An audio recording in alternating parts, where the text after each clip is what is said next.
Agora, abra sua Bíblia no livro do profeta Daniel.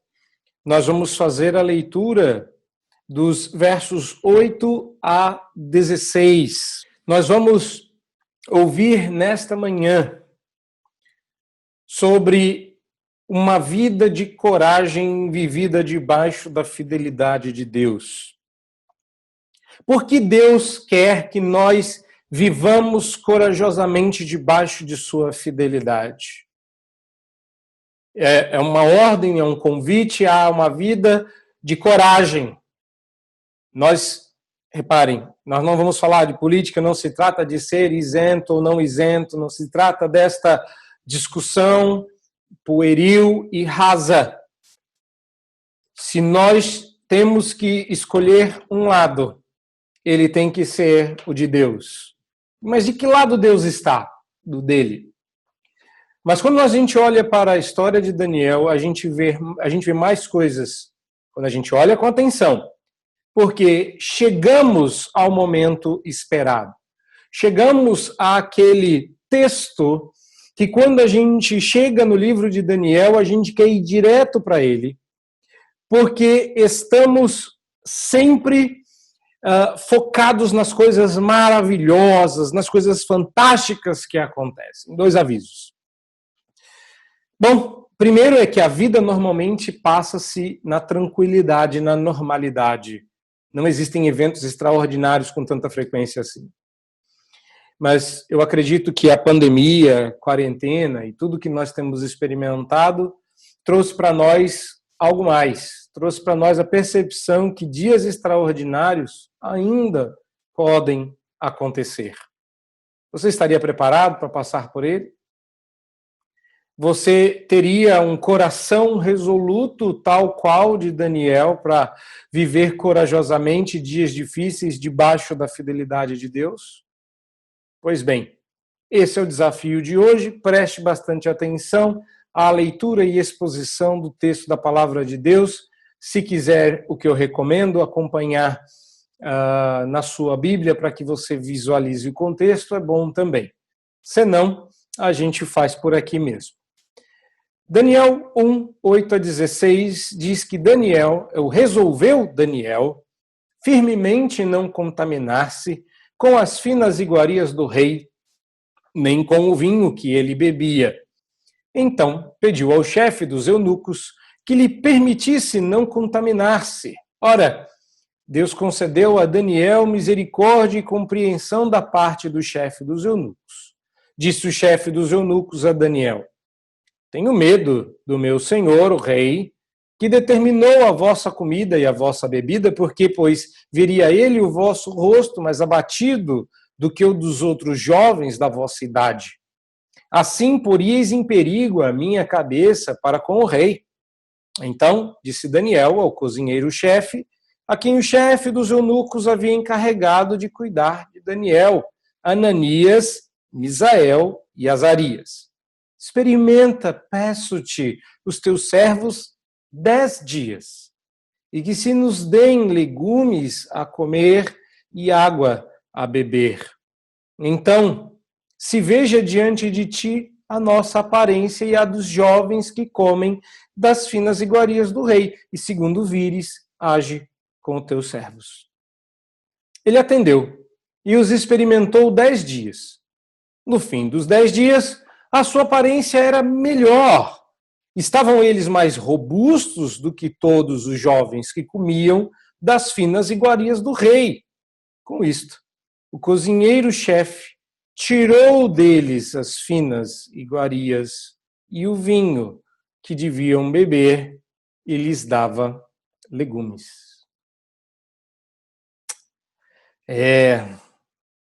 Eu penso a mesma coisa que você quando eu leio esse texto. Por que Daniel não resolveu firmemente fazer uma dieta à base de frango assado e carne no espeto? Por que a Bíblia parece enaltecer legumes e água? Não teria coisa mais sem graça para Daniel escolher? Quando você pensa na sua comida predileta, o que vem à sua mente? Um chuchu? Um nabo? Um brócolis? Pois é. Quando nós chegamos finalmente ao verso 8, a gente percebe que há uma história toda decorrente desta firme decisão de Daniel não se contaminar, e ela vai até o verso 16. E sim, apesar de muita coisa estar sendo dita sobre esse texto, nós acabamos assumindo que esse texto fala sobre a decisão corajosa de um jovem que nós devemos imitar somente. E eu quero valer-me inicialmente desta curiosidade para mostrar que esse texto tem mais a nos dizer do que simplesmente nos instigar a sermos como Daniel. O que é muito difícil, porque Daniel resolveu firmemente não se contaminar e, olha, o que tem de gente dizendo que a gente não deve se contaminar por aí, e por não entender o que esse texto diz, por não entender o que está acontecendo aqui e por que Daniel decidiu, as pessoas escolhem o que não se contaminar e dizem que nós devemos ser como Daniel, não se contaminando com estas coisas, tais quais, no caso de Daniel, como se a analogia fosse possível e fosse automática. Não é. Não é. Nós não estamos passando pelo que Daniel passou. Pandemia e quarentena têm semelhanças superficiais com o exílio babilônico, mas, de certa forma, enquanto não formos para o nosso lar, que não é aqui, ou melhor, que é aqui, mas a gente precisa qualificar este aqui quando falamos de novos céus e nova terra. O que a gente precisa entender ou saber previamente para entender o que está acontecendo aqui está nos versos anteriores, por favor, lembrem-se disso. Vamos nos lembrar daquilo que Daniel sabia. O que está claro, que é claramente dito lá nos primeiros versos, é que Daniel estava absolutamente consciente que os acontecimentos que culminaram na sua ida e de seus amigos para a Babilônia, com a consequente deportação de uma parcela considerável do seu povo, era, na verdade, uma manifestação da vontade do Senhor e não uma vitória dos deuses babilônicos. Daniel não está impressionado ou intimidado porque a Babilônia venceu o seu rei, porque o seu Deus não foi vencido. O que está acontecendo é um cumprimento de uma promessa feita pelo seu Deus, e ele sabe disso. Ele diz que o Senhor os entregou nas mãos. Está claro para Daniel que o Senhor estava controlando todas as coisas. Também estava claro para Daniel que o sequestro dos bens da casa de Deus os colocava a ele e os demais jovens, seus amigos, numa condição muito semelhante à dos utensílios sagrados. Havia uma promessa que dizia que esses utensílios voltariam para Jerusalém, apesar de serem roubados, o que criava no coração de Daniel a esperança de que ele também, com os seus amigos, retornariam para Jerusalém, pois Deus os via da mesma forma. Daniel vai usar uma linguagem sacramental, cerimonial, ele vai usar uma linguagem semelhante à do sacrifício do templo para se referir a ele e aos seus colegas. Ou seja, eles sabiam que Deus os amava, os tinha por queridos, prestava atenção no que estava acontecendo. Bom, alguém que tenha uma consciência tão clara sobre isso e que saiba quem é, que saiba o que está acontecendo, que apesar de ter seus nomes trocados, ele sabia muito bem quem era e o que o seu nome significava, não fez de Daniel um idealista, me perdoe o termo, pentecostal, avivadinho. Ele sabia de tudo isso que eu disse, e ele não era alguém para frentex. Ele não era alguém que estava disposto a encarar tudo e todos porque a vitória estava nas suas mãos e ele fazia parte de uma nova geração que Deus estava levantando para fazer a diferença, porque os jovens... Nada disso, esquece, para. Ele já estava resistindo à reprogramação de sua cosmovisão, à reprogramação de sua religião, à reprogramação de sua dependência em Deus. Lembrem-se também, porque agora está na hora da gente reunir mais do que Daniel. Lembrem-se também que Jerusalém era amada por seu povo. O salmista, no Salmo 137, canta o sentimento que evocava os pedidos de canções. A luta, o salmista conta no Salmo 137, era para não deixar que os seus olhos se enchessem das maravilhas do mundo babilônico e se esquecessem de Jerusalém. Isso está nos versos 3 e no verso 5 do Salmo 137. Os famosos jardins suspensos, que foram considerados uma das 7 maravilhas do mundo antigo, a cidade projetada, o grandioso templo de Marduk e outras maravilhas babilônicas eram de encher os olhos de tanta beleza. Não, eles não foram levados para um calabouço escuro e fedorento ou para uma terra bárbara, mal cuidada. Eles foram levados para a Babilônia. E aquilo era de encher os olhos. Imagine, hoje tem tanta gente no Brasil tentando fugir da situação que nós estamos. Daríamos, alguns de nós, graças a Deus por estarmos em outros países. Você que já visitou outros países, fica se perguntando como seria, aspas, olha o pecado aí, como seria, aspas, bom se nós fôssemos sequestrados para ir morar na Austrália, hein? Já pensou? Você ser levado cativo para ir morar na Nova Zelândia. Você foi extraditado a contragosto para ir morar nos Estados Unidos, no Canadá ou em qualquer outro país que o seu coração possa levantar aí. Vai pensando. Já bem, não é que você nem conheço esses países que a gente sempre brinca como se fossem inferiores, mas uma coisa é você sair extraditado do seu paizinho como o Brasil e ser levado para o Uzbequistão, para o Butão, para esses outros da região que não tem nada de atrativo. Outra é você ser extraditado para um país de primeiro mundo, cujas estradas são pavimentadas, há belezas naturais e arquitetônicas. Pois é. E no final de tudo isso, o que é que nós temos?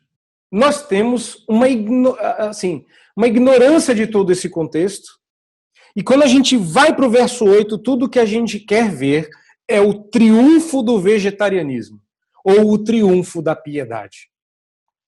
Olhamos, ignorando todo esse grande contexto que nos cerca, você vai imaginando Daniel nesta situação, e de repente, nessa situação toda que você acabou de imaginar, de ouvir, Daniel resolve que ele vai ser vegetariano. Ei, mas que hora mais inconveniente para Daniel de pensar um troço desse. Meus irmãos, graças a Deus, eu não entendo quem defenda isso, mas graças a Deus que não existia veganismo na época. Já pensou se Daniel decidisse ser vegano? Porque parece que ele quis ser vegano aqui. Que é mais do que vegetarianismo, é veganismo, que ele não quer, ele quer legume e água. Não, Daniel também não era alérgico.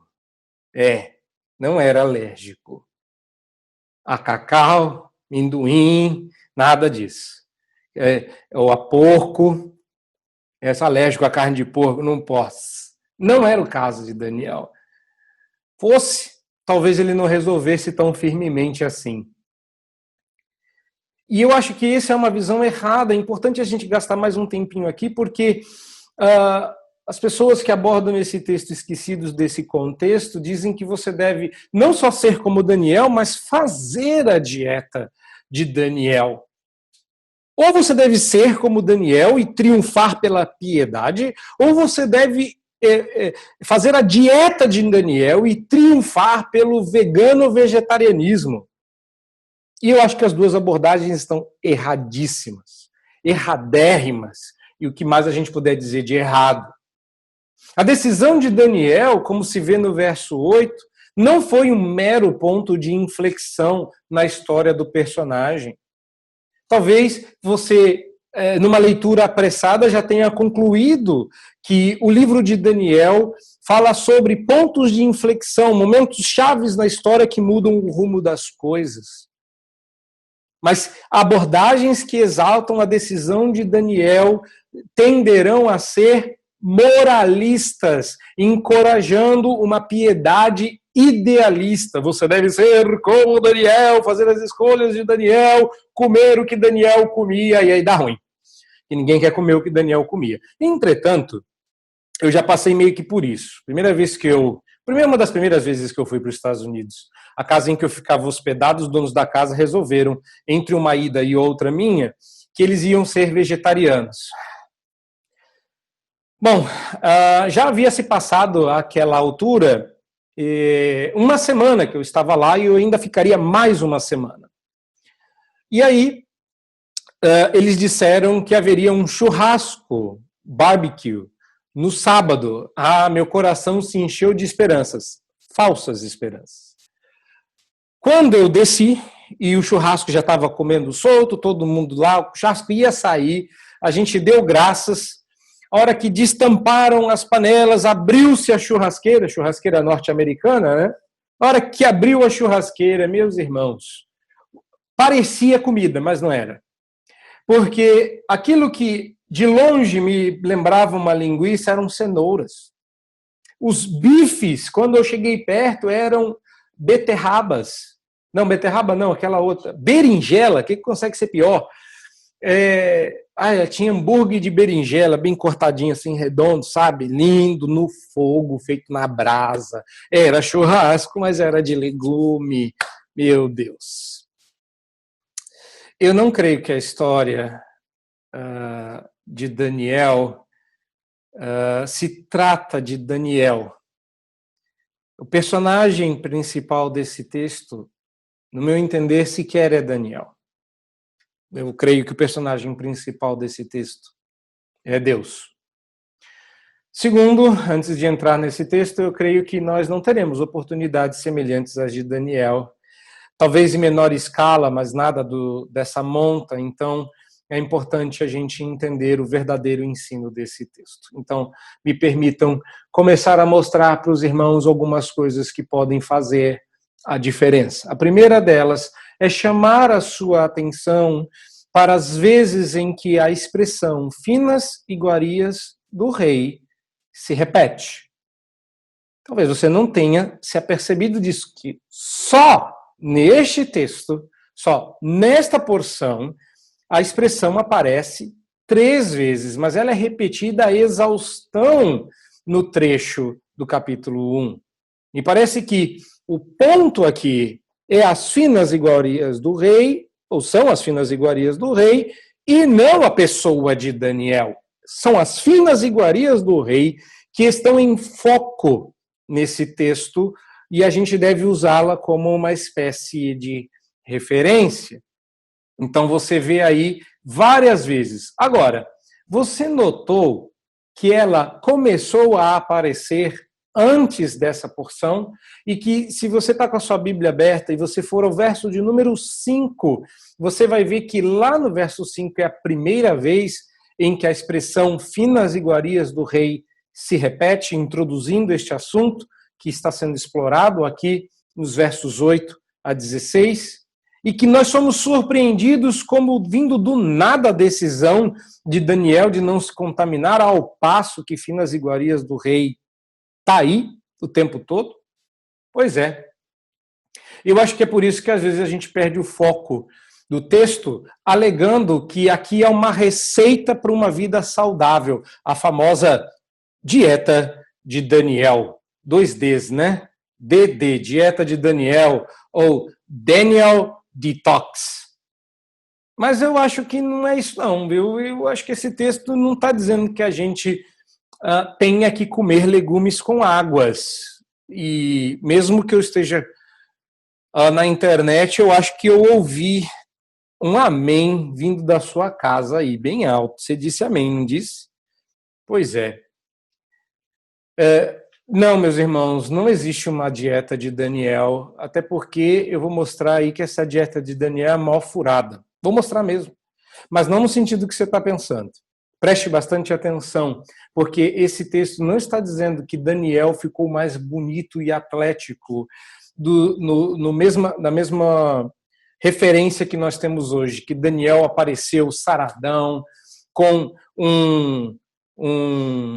com abs, não é? Com tanquinho. Muito obrigado. E ganhou saúde, e aí escreveu um livro sobre dietas. Não. Vamos dar uma olhada que esse texto tem muito mais a nos dizer. Então, acho que a primeira coisa que você deve entender é que Daniel, quando assume a postura de não se contaminar, é presenteado por Deus com uma proteção sobrenatural. Daniel não resolveu firmemente se contaminar e encarou o mundo, as pessoas, e fez um movimento pró-legumes. Não. A resposta favorável ao pedido de Daniel é um exemplo da promessa de Deus em tempos de cativeiro. Nós vamos chegar lá, mas antes precisamos ver se isso está no texto. Repare, Daniel não está procurando se proteger a qualquer custo. Aliás, essa seria até concebível na nossa mente que Daniel procurasse se proteger, já está num ambiente extremamente hostil, e agora ele procurasse tomar decisões que facilitassem sua vida. Pois bem, o ponto de Daniel era outro, bem outro, não é? Apesar de todas as circunstâncias, Daniel teve que se expor nesse momento. Então, quando a gente lê ali no começo, resolveu Daniel firmemente não se contaminar, pensamos em um jovem de nariz empinado que fez o curso de teologia do Facebook e que resoluto resolveu que não ia comer dessas porcariadas que lhe eram servidas, porque ele era uma pessoa muito mais santa, muito mais devota, muito mais crente que os demais. Não porque ser decidido não é ser rude, ser decidido não é ser bobo, ser decidido aqui exige até jeito. Daniel resolveu firmemente, é fato, mas ele não se expôs gratuita e totalmente ao perigo. O verso 8 tem duas palavrinhas aí que nos ajudam a perceber que, apesar da resolução de Daniel, ele não foi todo vitorioso, com a vitória nas mãos, porque o seu milagre ia chegar. Ele pediu que lhe permitisse. É engraçado porque, normalmente, as pregações sobre a decisão de Daniel é tão heróica que a gente não percebe que Daniel decidiu firmemente e quando chegou na frente do eunuco, ele pediu que lhe fosse permitido não se contaminar. Ainda que decidido em seus princípios, ele buscou seu objeto com gentileza, ao invés de ostentar seu testemunho.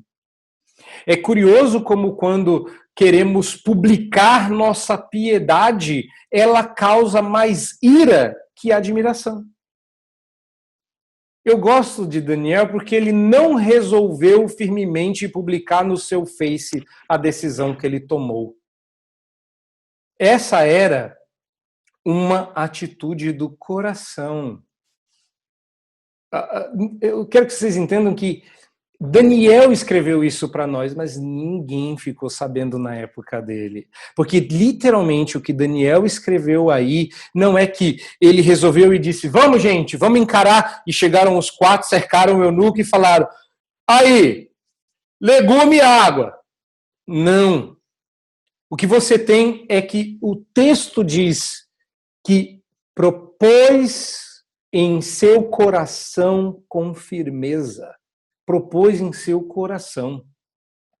E isso é muito significativo para um jovem, pois firmeza de caráter, ou ter um caráter formado a essa idade, não é raro só na nossa época, era raro na época dele.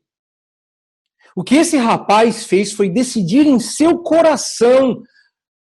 Não foi mostrar para todo mundo, não foi publicar em qualquer mídia social da época ou equivalente. Este rapaz decidiu em seu coração que ele ia fazer isso. E aí ele começou a procurar os meios para viabilizar a sua decisão. Acontece que a estratégia de Daniel envolvia riscos. E o eunuco diz isso a ele. O mero fato, meus irmãos, nós não estamos em posição de negociar aqui. O mero fato de um vencido, de um cativo, de um preso, dizer assim: por gentileza, eu não gostaria dessa comida na prisão, já é desacato. Esse homem poderia ter sido punido pelo mero fato de ter dito ao eunuco que ele não gostaria de comer a comida do rei. Isso seria ofensivo per si, perigoso. Não é só ofensivo, mas perigoso. Ainda que, ok, ele não falou para o rei e o eunuco não estava nem aí, porque o eunuco não ia comer da comida. Ele ia pegar da mesa do rei e levar para a mesa dos cativos. O eunuco vai dizer mais para frente qual é o seu medo. E é engraçado isso, o eunuco devolve medo para Daniel, mas o medo de se posicionar e de ser ridicularizado não estava no coração de Daniel. E às vezes nós ignoramos que nem mesmo a ameaça de morte nos deveria fazer retroceder.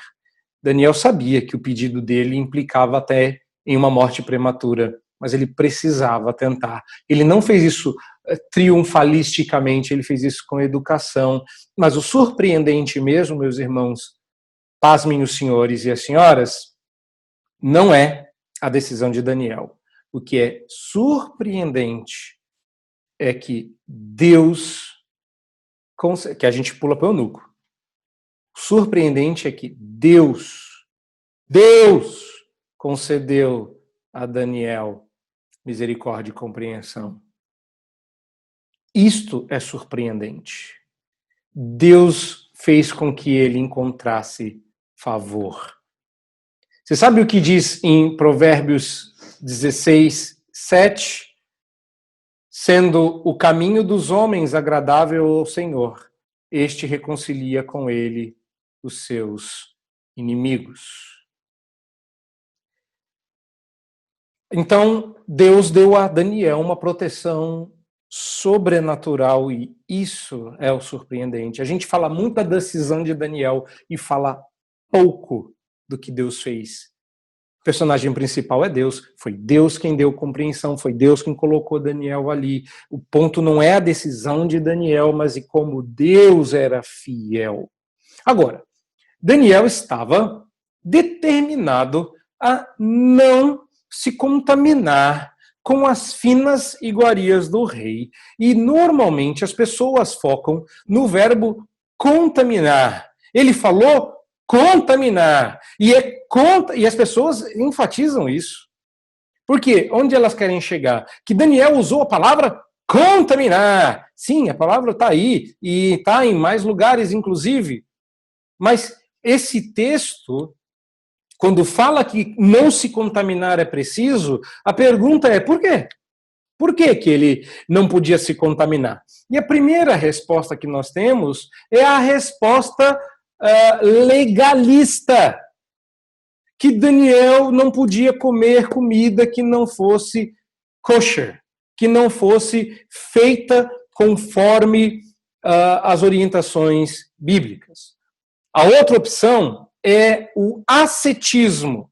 Eu vou me privar dos prazeres deste mundo porque eu quero exacerbar a minha santidade. E as duas opções estão erradas. O Senhor nos adverte pela instrumentalidade do apóstolo Paulo quando escreve a Timóteo, capítulo 4, que os apóstatas, obedecendo a espíritos enganadores, você sabe disso porque está na liturgia, ou esteve na liturgia, que Paulo, em Timóteo 4, 1 Timóteo 4, diz que os apóstatas, obedecendo a espíritos enganadores, ensino de demônios e a hipocrisia mentirosa de seus corações, proibiriam o casamento, exigiriam a abstinência de alimentos, esquecido que Deus os criou para serem recebidos com ação de graças, e tudo que é recebido com ação de graça não pode ser recusável. E a gente tem que dizer amém para isso e glória a Deus. Mas Daniel era legalista? Seria Daniel um jovem tão legalista que não se proporia a comer uma comida que não estivesse dentro das regras dietéticas do seu povo? E eu acho que essa é uma maneira leviana de abordar esse texto, se não tão ruim que conduziria a uma ridicularização, ainda que acidental, da decisão do nosso irmão. Não, Daniel não exigiu, não resolveu, não decidiu não se contaminar porque era judeu e estava debaixo de regras alimentares rigorosas. Ele não decidiu não se contaminar porque a comida do rei não era kosher.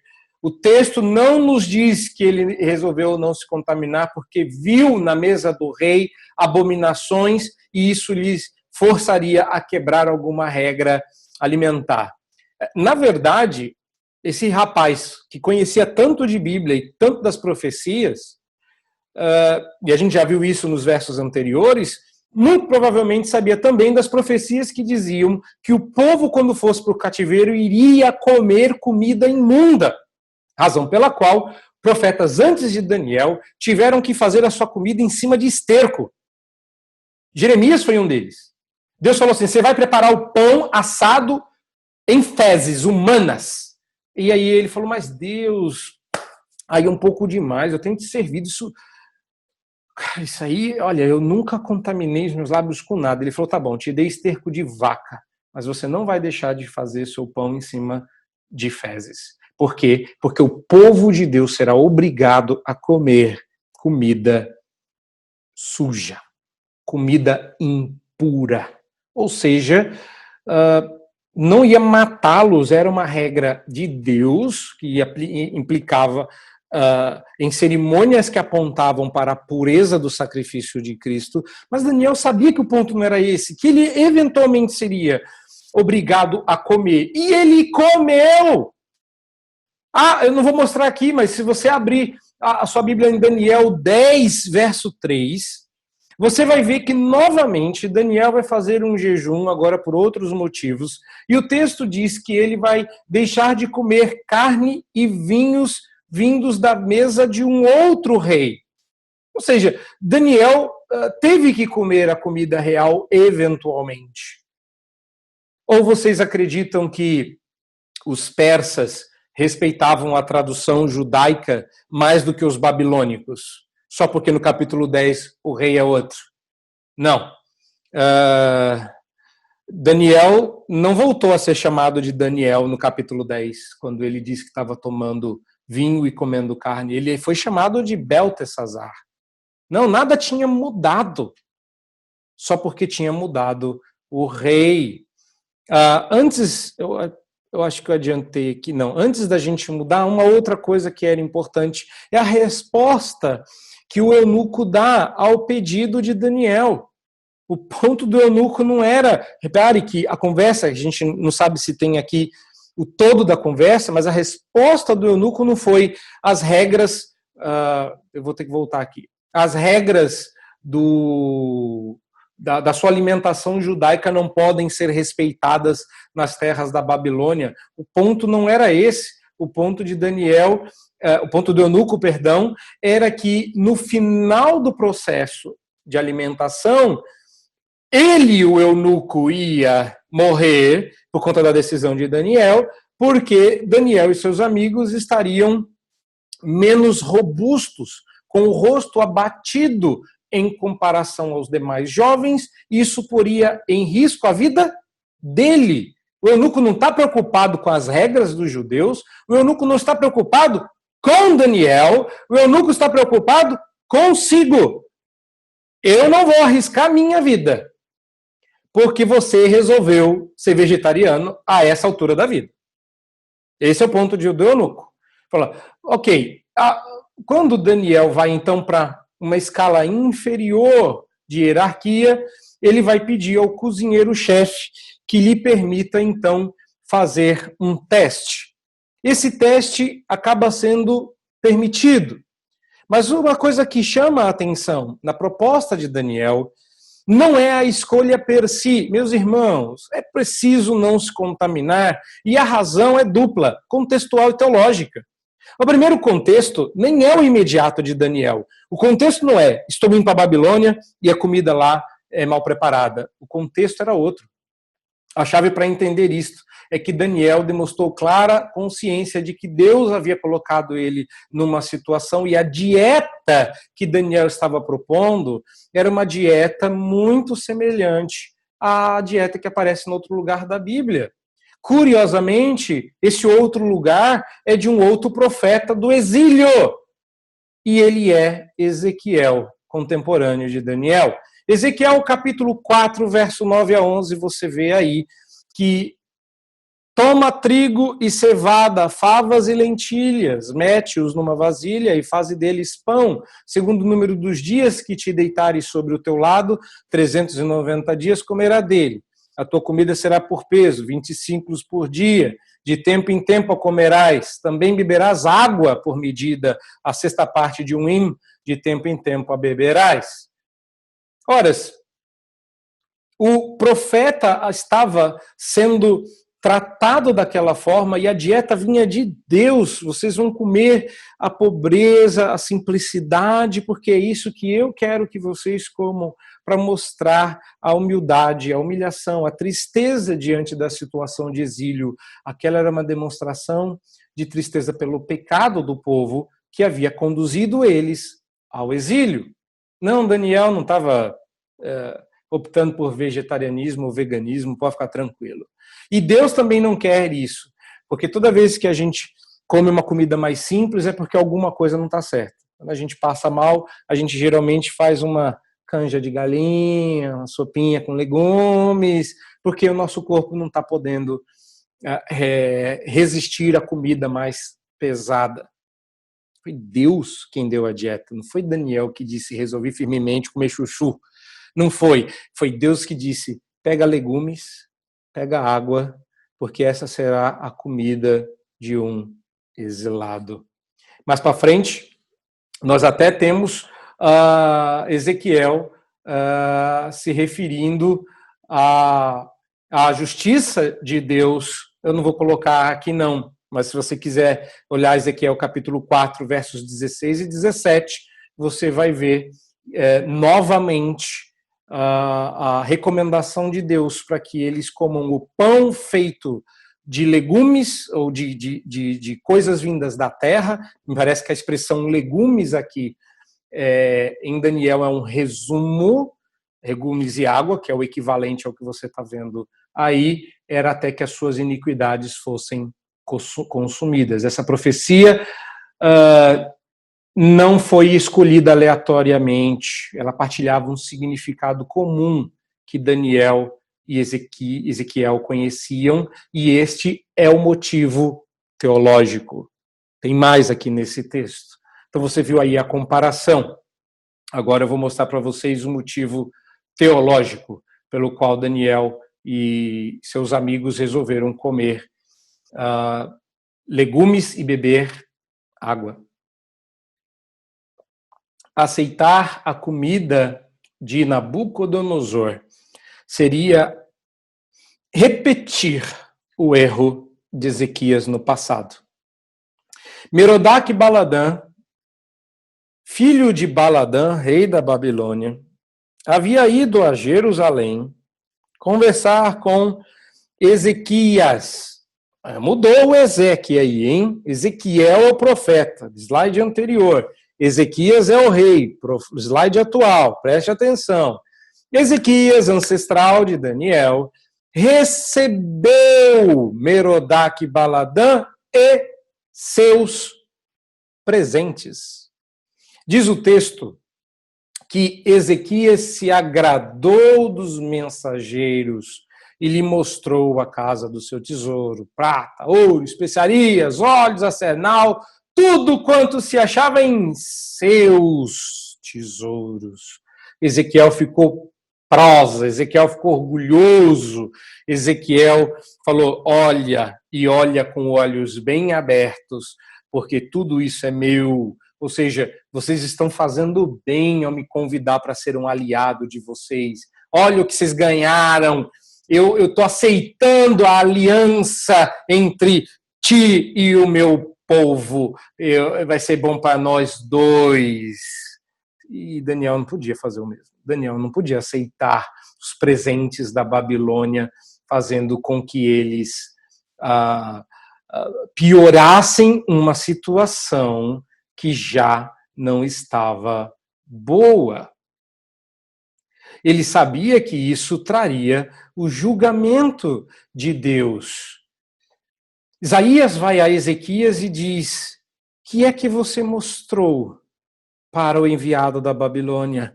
E Ezequias disse tudo. Ele falou, pois bem, será levado para a Babilônia. Não ficará coisa alguma. Está aí no slide.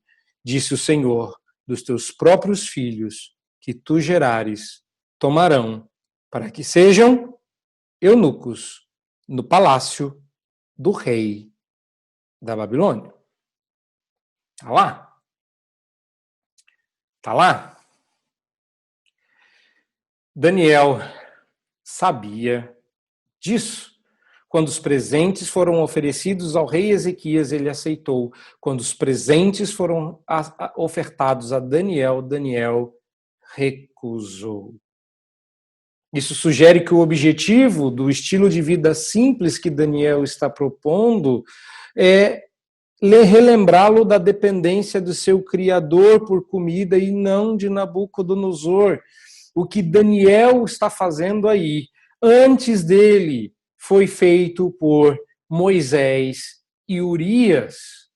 Se você não conhece o Antigo Testamento, perde a graça você ler Daniel, porque pela fé, por exemplo, que eu acho que é um bom resumo do que aconteceu com Urias, quando já homem feito recusou ser chamado filho da filha de Faraó, preferindo ser maltratado junto com o povo de Deus, a usufruir prazeres transitórios do pecado, porque considerou o opróbrio de Cristo por maiores riquezas do que os tesouros do Egito, porque contemplava o galardão.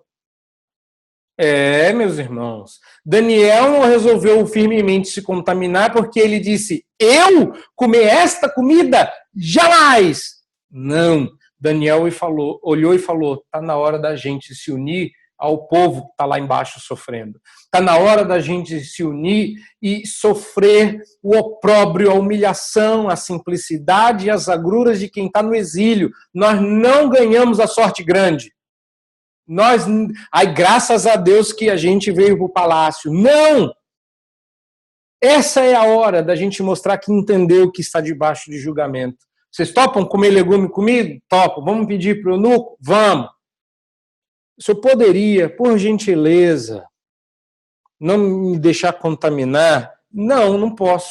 Porque se no final, vocês estiverem mais magros que os demais, mais abatidos, isso pesa para mim, eu posso morrer. Infelizmente, eu não posso deixar isso acontecer.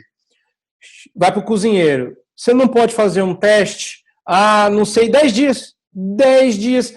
Se em 10 dias não for bacana, não der certo, tudo bem, a gente come das iguarias do rei, procede como quiseres, mas deixa a gente fazer um teste.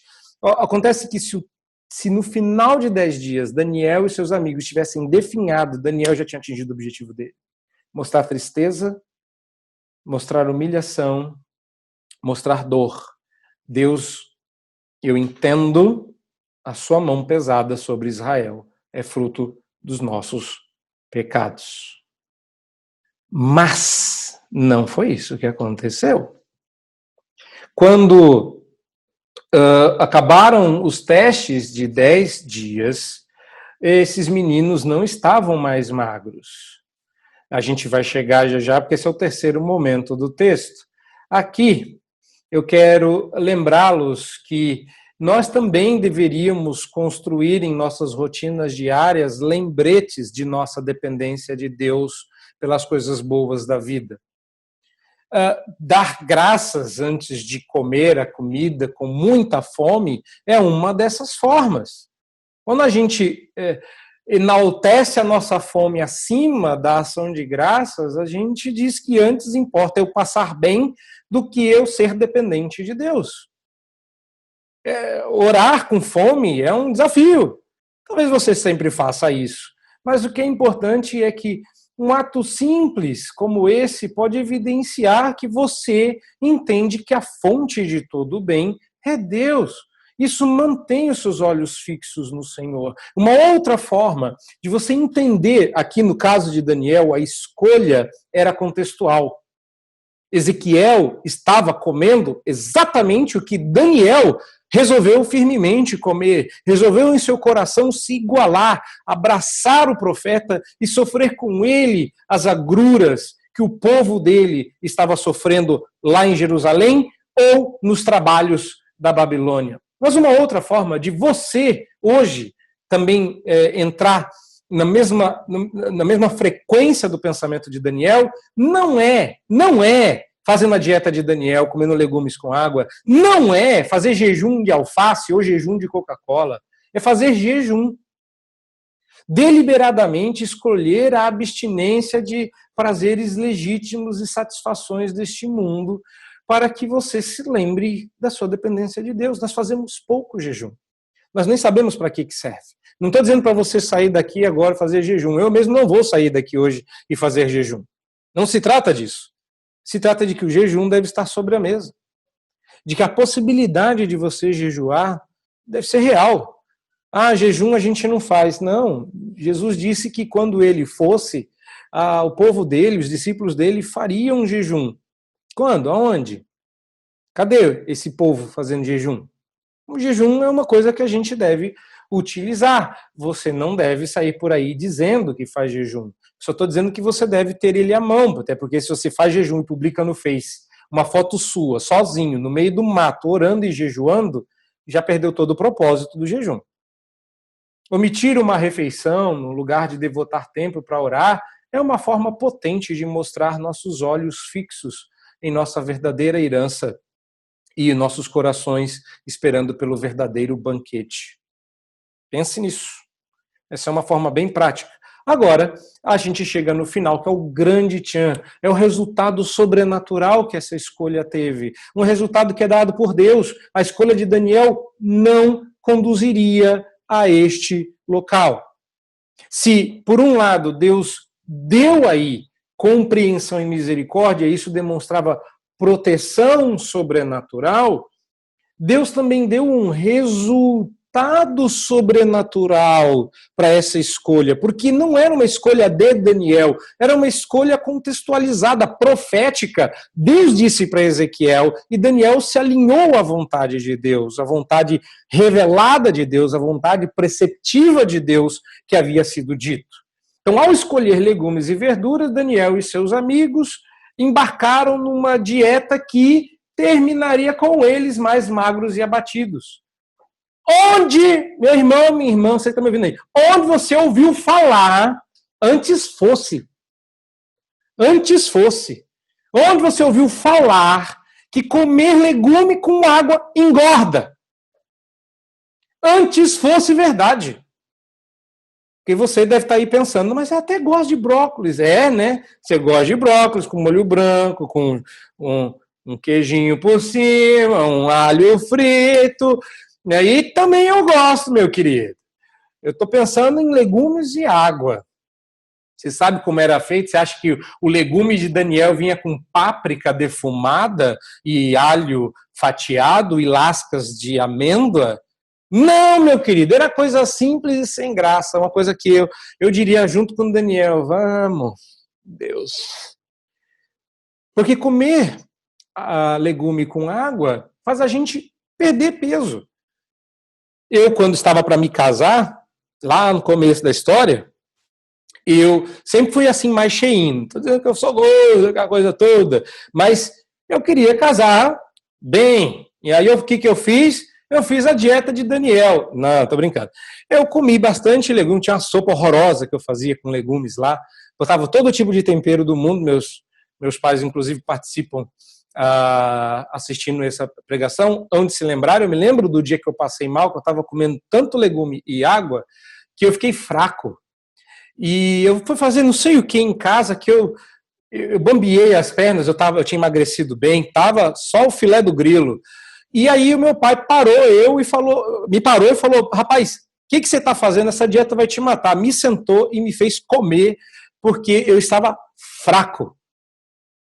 Quando esses meninos vão ser examinados depois de 10 dias dessa dieta, diz o texto que eles estavam mais robustos, mais fortes, mais corpulentos que os seus colegas, que os demais. Ora, o eunuco não queria justamente permitir que eles fizessem a dieta com medo de que no final ele e os demais estivessem mais magros em comparação aos outros jovens, porque Nabucodonosor não iria tolerar isso. Eu pus esses meninos debaixo da sua orientação, eunuco-chefe. Por que é que você não tomou conta desses 4? Mas os 4 se sobressaíram comendo diferente. Meus irmãos, engordar comendo legume é milagre. Emagrecer Não, isso não tem na Bíblia. Você estava esperando o oposto. Eu também queria, mas não tem. Não, quando Deus abre os olhos e permite que Daniel teste a dieta, isso já era Deus agindo. Porque existia uma promessa, meu querido. Você não lê muito as coisas em conexão, isso é importante. Você tem a oração de Salomão na consagração do templo. Ele sabia que uma hora chegaria ao exílio. Então, ele ora, perdoa o teu povo quando houver pecado contra ti. Todas as suas transgressões que houverem pecado contra ti. E move tua compaixão os que os levaram cativos para que se compadeçam deles. E o resultado final é que Daniel, e verso 15, Daniel e seus amigos, eles acabam por se apresentarem mais robustos, mais gordos, por assim dizer. Sei que a palavra lá não é gordura do tipo eles estavam obesos, flácidos, não é isso. Eles estavam mais fortes. Eles estavam mais robustos do que os jovens que comiam as finas iguarias do rei. Não é brincadeira, meus irmãos. Isso é um milagre.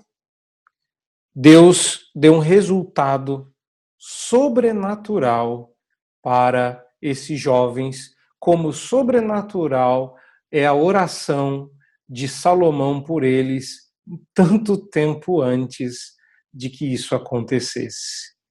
A palavra que aparece aí é exatamente a mesma. Em 1 Reis 8:50, você lê a mesma palavra que em Daniel 1:9. Misericórdia, compaixão. Deus estava coordenando todas as coisas. O resultado do teste da dieta não foi normal, como esperado. Pessoas não engordam com uma dieta tão simples. Então, o que é que esse texto nos ensina, afinal? Qual é a grande lição que a gente tem para aprender aqui? Pois bem, depois de explicado corretamente esse texto, você acha que eu vou dizer que você tem que ser como Daniel? Não, eu não sou como Daniel, você não é como Daniel. Daniel é um tipo de Cristo, e que bom que a gente não precisa ser como Daniel, porque crente deveria comer legumes com água. Não é isso. Eu acho que o que Daniel nos ensina aqui é que a gente não devia ficar orgulhoso da própria humildade, nem se vangloriar de cumprir a lei. Eu acho que isso a gente pode aprender com Daniel.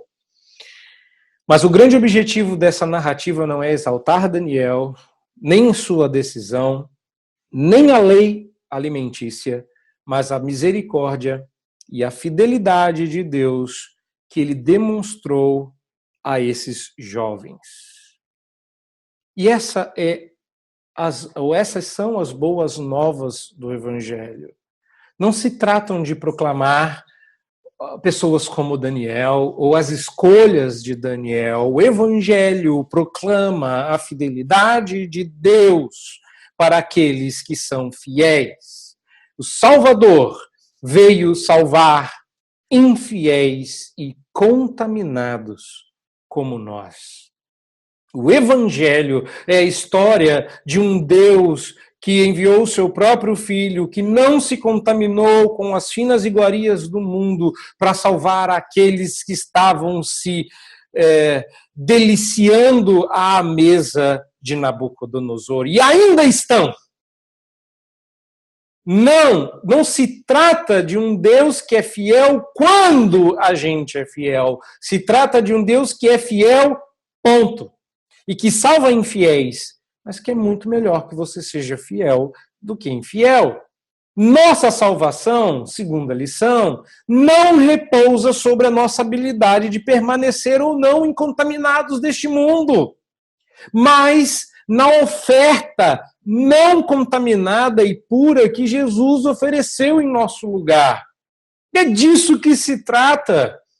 Se é Deus quem resolve, fazia todo sentido caminhar pelas orientações divinas, porque Daniel não sabia o que ia acontecer. Daniel não disse, você vai ver que a gente vai estar mais gordo que os demais. Não, ele disse, faze conforme vires. Ele já teria o coração satisfeito, porque pelo menos conseguiu passar 10 dias em jejum, mas Deus foi além, porque não se tratava da escolha de Daniel, mas por Jesus ter se oferecido como oferta não contaminada em nosso lugar. Não, Daniel não estava obedecendo simplesmente leis dietéticas. Se acidentalmente isso aconteceu, muito que bem, mas o ponto longe disso era esse.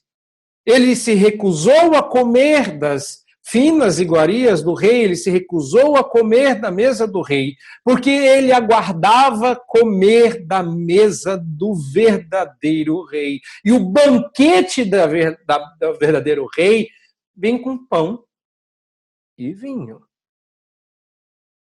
Vai dizer que você come só isso? Não. Deus nos dá muito mais do que pedimos ou pensamos conforme o seu poder. Mas quem põe a mesa na presença dos seus inimigos e o seu cálice transborda é o Senhor. Salmo 23. Nós somos convidados a participar da mesa do verdadeiro Senhor. E sempre que a ceia é servida, nós partilhamos das finas iguarias da mesa do Senhor Jesus, vinho e pão. Deveria ser fácil para nós dizer não ao banquete que a Babilônia nos oferece, porque diante de nós, na presença dos nossos inimigos, o Senhor dispõe a sua mesa.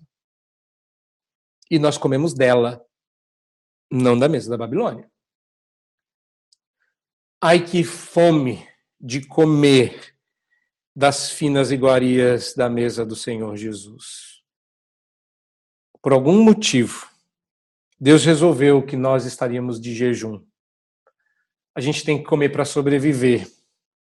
A gente festeja a nossa família, a gente festeja o nosso tempo juntos, não há nenhum pecado nisso. Mas pense, toda vez que você se lembrar que você tem comida boa à mesa, mas não está celebrando a ceia, você está de jejum. Você está privado de comer da mesa do verdadeiro rei e sendo obrigado a comer da mesa de Nabucodonosor. É assim. É assim. A gente não pode fazer churrasco para os amigos, faz para a família. Não pode fazer festa, faz festinha. Não tem nada de errado. A gente vive nesse mundo. É a comida que temos. Glória a Deus por isso. Sejamos gratos. Mas há momentos em que a gente deve parar para pensar no quanto o nosso prazer está na lei do Senhor e o quanto o nosso prazer está na mesa de Nabucodonosor. Pense nisso, porque o que esse texto nos ensina não é que Daniel tomou uma decisão que todos nós temos que tomar. Esse texto nos ensina que Deus é fiel, mesmo quando a gente não é, e que Cristo Jesus disse não. Como Daniel, há muito mais do que Daniel disse. Daniel comeu. Jesus fez jejum. Nem comeu por 40 dias, resistindo à tentação por amor de nós. Vamos orar? Deus amado, nós